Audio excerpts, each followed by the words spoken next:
All right, young scholars, this is page, this is the end, this is 15, but we're going to look at 16 through 22. Um, just wanted to put a little focus on something I didn't cover before. The man, one of our themes is this idea of memory and what it and how it can be different for each of these characters. The boy has no memory of the world before, and the man carries with him the loss of the world before. So here he carried his billfold, that's just like a wallet, about till it wore a corner shaped hole in his trousers. Then one day he sat by the roadside and took it out and went through the contents, some money, some credit cards, his driver's license, a picture of his wife. He spread everything out on the blacktop like gaming cards. He pitched the sweat blackened piece of leather into the woods and sat holding the photograph. Then he laid it down, and he also in the road, and and then stood and went on. So the man is leaving the image of his wife, the last picture he has of her in the road, and trying to, I guess, or realizing the pointlessness of the past. Uh, so in the morning, this is after they had not helped the man who was struck by lightning. In the morning, they lay looking at the clay nests and the swallows the swallows had built in the corners under the bridge. He looked at the boy, but the boy had turned away and lay staring out at the river. There's nothing we could have done. The boy didn't answer. He's going to die. We can't share what we have, or we'll die too. I know. So when are you going to talk to me again? I'm talking now. Are you sure? Yes. Okay. Okay. So again, the boy is upset that they could not help, but this does make sense on a particular level. But again, the boy has the sense of you do the right thing regardless of circumstance. So not helping the man is something that upsets him deeply. Right. This is a reference back to when this all happened. The clock stopped at 1:17. A long shear of light and then a series of low concussions. All right, so like a boom, boom, boom. That could be transformers. That could be nuclear bombs going off. And this is remembering that moment. What is it she said? That's his wife. This is the man remembering the end of the world. What is happening? I don't know. Why are you taking a bath? I'm not. What he's doing is filling the bathtub because he knew water would be cut off. It shows something about his intelligence and preparedness. The wife doesn't even know why he's filling the tub, but that's a smart move for survival that provided them with water for a while. Once in those early years, he'd waken in a barren wood and lay listening to flocks of migratory birds overhead in that bitter dark, their half-muted crankings miles above where they circled the earth as senselessly as insects trooping the rim of a bowl. He wished them Godspeed till they were gone. He never heard them again. Okay, so just like we hear birds flying, Canadian geese flying south. You heard that, but they seem to be lost. This could be the magnetic field being off or something, but either way, they died. There aren't even birds left. Just an indicator. Again, these are all memories he has that the boy does not have, because we know that somewhere in here we find there's a bit about the boy being born right after the end times. All right. He thought about the picture in the road. Okay, so this is the man. This is all the man dealing with his memories. Do you hold on to the memories of your wife in the past? Do you pass them on to the child? Do you tell the child about the past? How does it affect you? The child is not walking around with the trauma of having watched civilization and everybody die, watch the end of civilization. So he thought about the picture in the road, and he thought that he should have tried to keep her in their lives in some way, but he didn't know how. All right, so it's maybe not even a decision here. He just doesn't know how. How do you tell the child about his mother? When he got back, the boy was awake. It's okay. Go to sleep. I wish I was with my mom. He didn't answer. He sat back. You mean you wish that you were dead? Yes, you mustn't say that. But I do. Don't say it. It's a bad thing to say. I can't help it. I know, but you have to. How do I do it? I don't know. So sometimes the boy does have these little sort of sad moments. He wishes he was with his mom. He doesn't know why they're bothering to go on. There's nothing much to look forward to, although the man does try to make things to look forward to. That's probably the importance of going south. And here he is contemplating the boy, always so deliberate, hardly surprised by the most outlandish advents. In other words, the boy is always just doing what he has to do. He's barely surprised by the most outlandish advents or the most crazy things that they see, like a man walking down a road struck by lightning, all burnt up. So that it doesn't even seem to affect him. A creation perfectly evolved to meet its own end. In other words, the boy is born into this world and he is sort of evolved to live in this world, which is basically a world where you just shuffle along until you die. I guess this is a bleak sort of thing. And then a reflection on his birth. This is how we know that the boy was born after the explosion. All right, they sat at the window and ate in their robes by candlelight. This is the parents. This is the man and his wife. And a midnight supper, and watched the distant cities burn.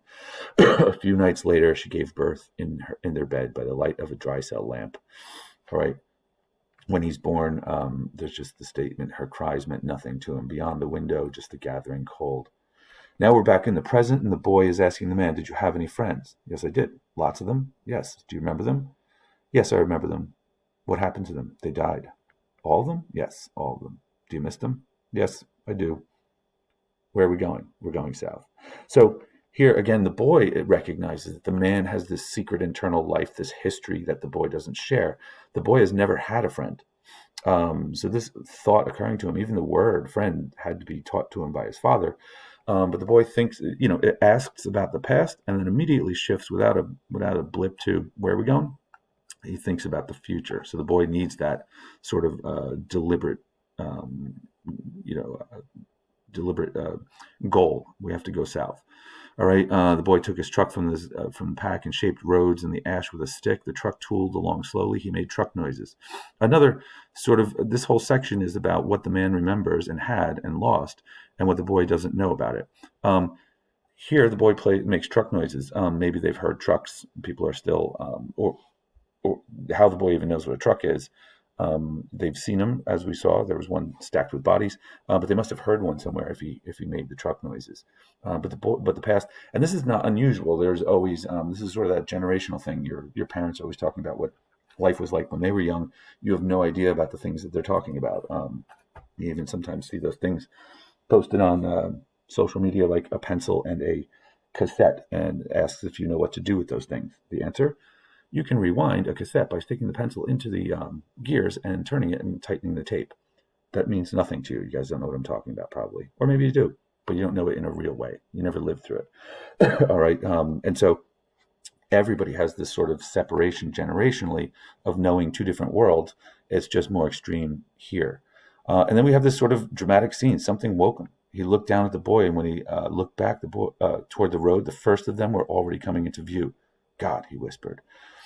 Some of them were wearing canisters and masks, some a biohazard suit, slouching along with clubs in their hands, lengths of pipe, coughing.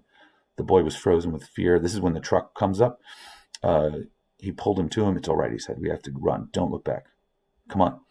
Run, he whispered. Run. He looked back. The truck had rumbled into view. Men standing in the bed looking out. The boy fell and he pulled him up. It's all right, he said. Come on. So they're running from these guys. He sank down and put his hand on top of his head. God, he said. They could hear the thing rattle and flap to a halt. That's the truck.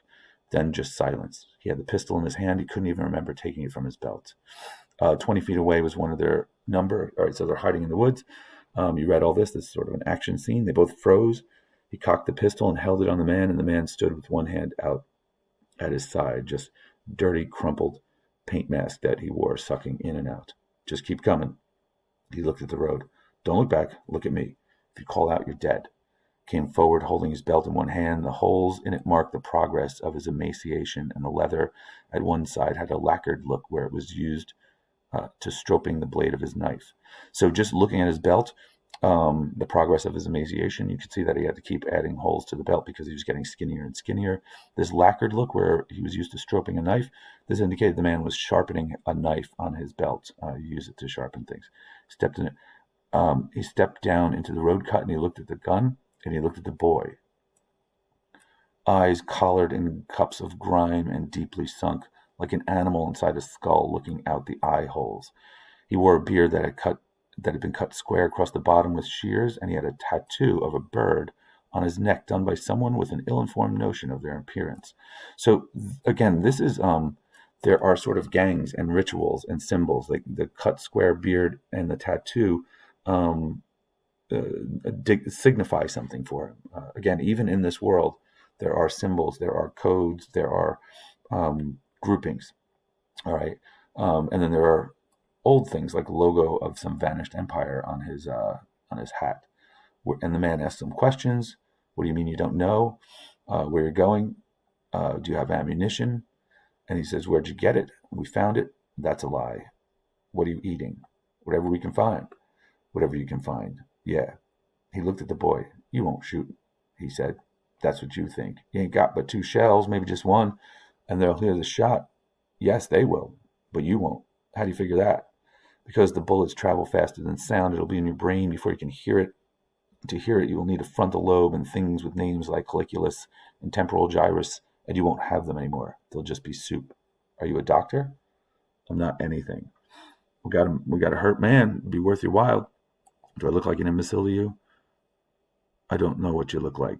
Why are you looking at him? So this guy is staring at the boy. I can look where I want to. No, you can't. You look at him again and I'll shoot you. So the man is trying to convince them to come along. The man, our man, main character man, won't believe him.